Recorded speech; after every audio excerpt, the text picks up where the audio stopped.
मेहमान सुनो, आज माँ भैया भाभी और दोनों बच्चे 15 दिन की छुट्टियां मनाने यहाँ हमारे पास आ रहे हैं। उनके सत्कार में कोई कमी नहीं रहनी चाहिए। पहली बार आ रहे हैं वो लोग हमारे पास, तो समझ लो तुम्हारे लिए परीक्षा की घड़ी है। उनके पास हम जब भी गए तो 2-4 दिन के लिए ही जाते थे। भाभी के साथ मिलकर तुम सब काम संभाल लेती थी, पर अब वो हमारे घर पहली बार आ रही हैं, तो उनसे काम नहीं करवाना। भैया के सामने सिर पर पल्लू जरूर रखना। माँ जो भी बोले पलट कर जवाब मत देना। हजारों हिदायतों के साथ समर रेलवे स्टेशन जाने के लिए निकल गए।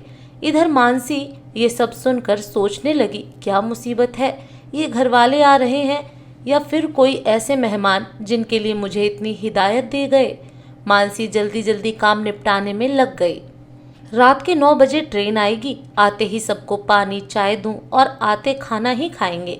मानसी खुद से सवाल कर किचन में घुसकर एक तरफ चाय का पानी रख दी, साथ ही साथ थोड़ी रोटियां सेकने लगी ताकि ज्यादा वक्त ना लगे। इतने में उसकी 1.5 साल की बेटी कुहू रोने लगी। सब काम छोड़कर वो बेटी के पास दौड़ कर गई, उसे गोद में उठाया और दूध पिलाकर सुलाने की कोशिश करने लगी। तभी डोरबेल बज उठा। मानसी जल्दी से कुहू को लिटाकर दरवाजा खोलने गई। मानसी ने अपनी तरफ से सबका पूरा ध्यान रखने की पूरी कोशिश करती रही, पर सहयोग के नाम पर उसे किसी से कोई भी उम्मीद नजर भी नहीं आ रही थी। समर जब तक घर में रहते अपने घर वालों के साथ बातें करने में व्यस्त रहते। मानसी कुहू और किचन में चकर घिन्नी की तरह घूमती रहती। समर मानसी की हालत देख समझ गए कि वो बिना बोले सब करती रहेगी और वो अपने घर वालों को कुछ भी बोल नहीं सकता है, क्योंकि ये बात माँ ने बातों बातों में कह दी थी कि उन लोगों को पूरा सम्मान देना। तेरे पिता के गुजर जाने के बाद इन्हीं भाई भाभी ने तुम्हें पढ़ाया लिखाया, इस काबिल बनाया है, तो तुम लोगों का भी फर्ज बनता है उनका इतना मान तो करो।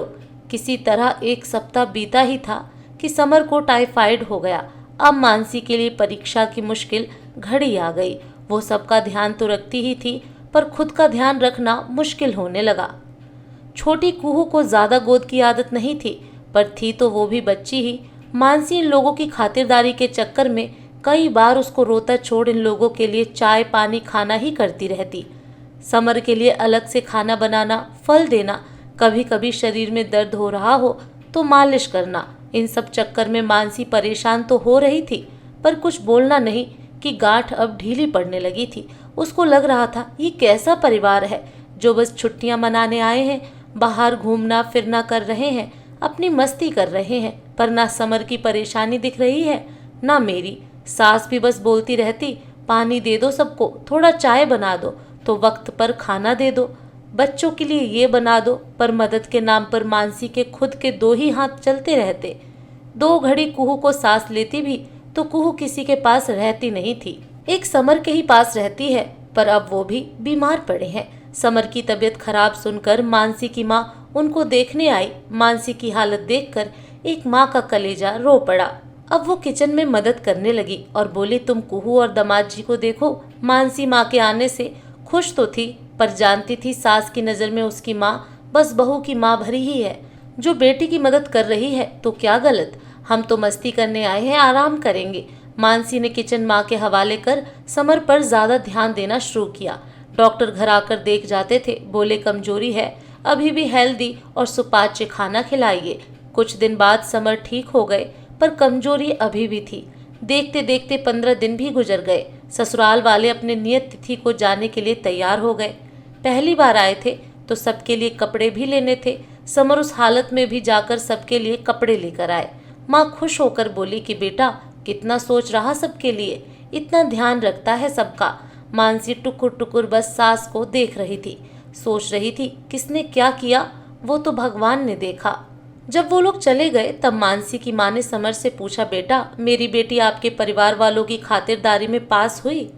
समर आश्चर्य से सास को देखकर नजरें झुकाकर बोले, मैंने देख लिया माँ, किसकी परीक्षा हुई और किसने उसको सही तरीके से हल किया।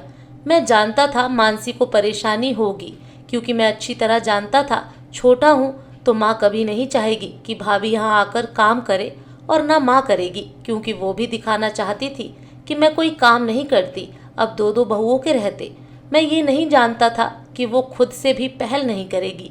ना माँ ने ना भाभी ने, किसी ने मानसी की हालत नहीं समझी और मैं उसकी कोई मदद नहीं कर पाया। आपके आने से मानसी ठीक से खाने और सोने लगी थी, नहीं तो इसे बस ये फिक्र रहती थी कोई गलती ना हो जाए और मैं नाराज ना हो जाऊं।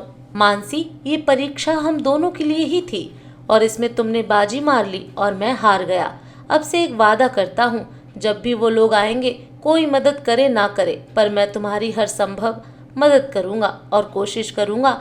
मानसी की माँ ने बेटी और दामाद को आशीर्वाद देते हुए कहा, गृहस्थी ऐसे ही चलती है, मिलजुल कर चलना पड़ता है, नहीं तो किसी एक के कंधे पर बोझ दे देने से आने वाला चाहे कोई भी क्यों ना हो, मुसीबत लगने लगता है। परिवार मिलजुल कर संग में रहते तो अच्छा रहता है। जब किसी का आना किसी के लिए मुसीबत बन जाए, ऐसे घर वालों से लोग दूरियां बनाने लगते हैं।